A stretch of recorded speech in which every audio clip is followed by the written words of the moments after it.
To my channel technician देव। आज हम बात करेंगे मोटर के जीपीडी क्या होता है, मेम्ब्रेन में जीपीडी क्या है, पीएसआई क्या होता है, उसके बारे में डिटेल में बताऊंगा।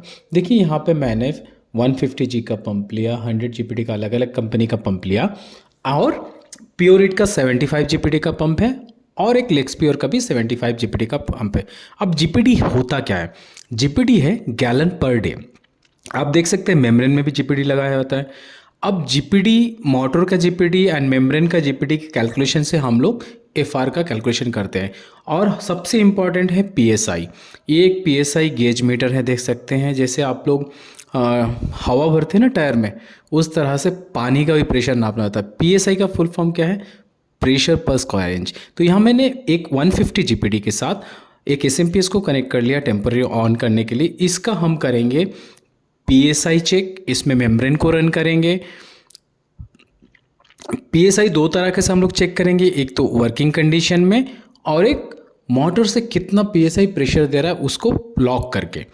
तो देखिए यहाँ पे मैंने एक मोटर को अच्छी तरह से कनेक्ट कर लिया पानी के साथ। उसका आउटपुट पाइप ये है जहाँ पे हम इसका पानी का प्रेशर देखेंगे कितना प्रेशर दे रहा है। और देखिए जीपीडी का जैसे मतलब मैं बताया गैलन पर डे, 1 गैलन का मीनिंग होता है 3.78 लीटर। अब ये मोटर 150 जीपीडी का है, मतलब 150 जीपीडी का फ्लो मिलता है इसमें से। बट इसमें एक कंडीशन है। देखिए कभी भी हम लोग प्यूरीफायर में कोई भी मोटर, मेम्ब्रेन या जो भी कैलकुलेशन करते हैं तो एक से साथ दूसरा कैलकुलेशन मैच होना बहुत ज़रूरी है। अगर आपका इनपुट फ्लो, मतलब जो वाटर इन मोटर में हो रहा है उसका फ्लो अगर प्रॉपर नहीं होगा तो आपका 150 जो जीपीडी मोटर जो आप यूज़ करते हैं ना उसका फ्लो भी मैच नहीं करेगा। वो 150 जीपीडी पानी आपको नहीं फ्लो दे सकता है अगर इनपुट का पानी इसका फ्लो सही नहीं है। तो देख सकते हैं यहाँ नॉर्मली अभी हमने जस्ट मोटर को कनेक्ट कर लिया। कनेक्ट करने के बाद देखिए यहाँ फ्लो, देखिए ना पानी का इनपुट फ्लो कम ही था। तो इन्हीं मैं वहाँ पे पीएसआई मीटर को डालता हूँ। पीएसआई का मतलब प्रेशर पर स्क्वायर इंच, पर स्क्वायर में उतना पीएसआई जितना कांटा भागेगा उतना पीएसआई का वो प्रेशर हम समझेंगे। अब मैं कर लिया उसको लॉक। अब पीएसआई क्या है ना, धीरे धीरे अब मोटर उसको प्रेशर फेंक रहा है तो मेरा जो पीएसआई मीटर का जो एरो है वो पहुंचेगा उसका जो फ्लो रेट है, जो फ्लो प्रेशर है। देख सकते हैं यहाँ पे मुझे करीब करीब 120 से 130 पीएसआई का फोर्स मिला। इसका मतलब है नहीं मोटर जो पानी कम दे रहा है, पीएसआई उतना प्रेशर वो मोटर मेंटेन करेगा। अब ये हो गया हमारा लॉकिंग प्रेशर, मतलब मोटर से कितना प्रेशर है। अब हम कनेक्ट कर लिए इसमें साथ मेम्ब्रेन, और मेम्ब्रेन और मोटर के बीच हमने लगा दिया पीएसआई मीटर को।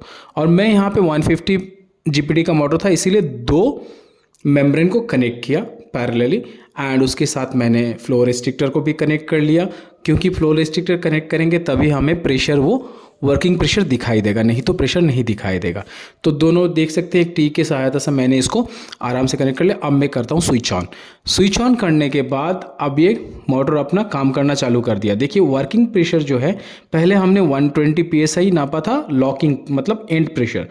अब हमारा यहाँ जो है ना, जो पीएसआई मीटर बता रहा है वो करीब करीब 60 से ऊपर दिखा रहा है, मतलब वर्किंग दोनों मेम्ब्रेन को ये पावर, जो पानी का सप्लाई जो फ्लो कर रहा है उसमें जो वर्किंग प्रेशर है वो 60 पीएसआई से ऊपर आ रहा है। तो कभी भी आप लोग अगर कोई भी मेम्ब्रेन लगाते हैं ना तो वर्किंग प्रेशर चेक जरूर कीजिएगा, क्योंकि वर्किंग प्रेशर बहुत ही इंपॉर्टेंट होता है इसमें। तो यहाँ पे 60 पीएसआई में मेरा 150 जीपीडी में 2 मेम्ब्रेन बहुत ही अच्छी तरह से काम कर रहा है।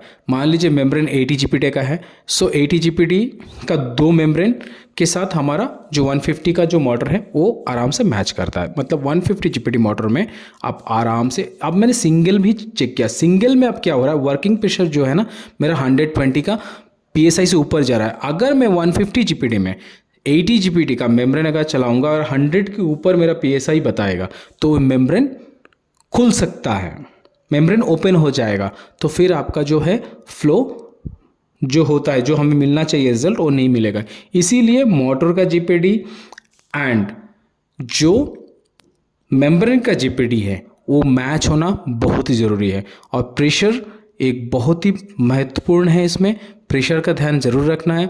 मान लीजिए आप कभी भी नया किट डाल रहे हैं, नया किट इन द सेंस जब आप फ़िल्टर रिप्लेस करते हैं तो मोटर का प्रेशर ज़रूर चेक कीजिए। मोटर में अगर एक PSI मीटर लगा के उसको लॉक कीजिएगा तो उसका प्रेशर मिनिमम 100 PSI से ऊपर होना चाहिए, क्योंकि मेम्ब्रेन का वर्किंग कंडीशन अगर वर्किंग कराना है तो आपको 100 PSI चाहिए ही चाहिए। तो कभी भी आप अगर फ़िल्टर में फ़िल्टर्स चेंज कर रहे हैं, फ़िल्टर का किट बदल रहे हैं, तो उस समय पे आपको PSI ज़रूर चेक करना है। Working pressure minimum 60 PSI। कभी कभी मान लीजिए मोटर से आपका 100 PSI दिखा रहा है, बट क्या होता है आपका इनफ्लो कम रहता है तो एयर जाता है, हवा फेंकता है, तो हवा फेंकने में भी क्या है PSI 100 के ऊपर बता देता है कभी कभी मोटर। बट वर्किंग प्रेशर में अगर 30 आ जाता है, 20 आ जाता है, तो उस केस में आपका जो है मेम्ब्रेन काम नहीं करेगा। तो इसीलिए GPD calculation and PSI calculation बहुत ही, इसके बारे में मैं डिटेल वीडियो बना दूंगा नेक्स्ट में, तो इसका ध्यान ज़रूर रखना है। और वीडियो कैसा लगा आप लोग ज़रूर कमेंट में बताइएगा, और मैं रिक्वेस्ट करूंगा आप लोगों से चैनल को प्लीज़ सब्सक्राइब एंड लाइक ज़रूर कीजिएगा। Thanks for watching.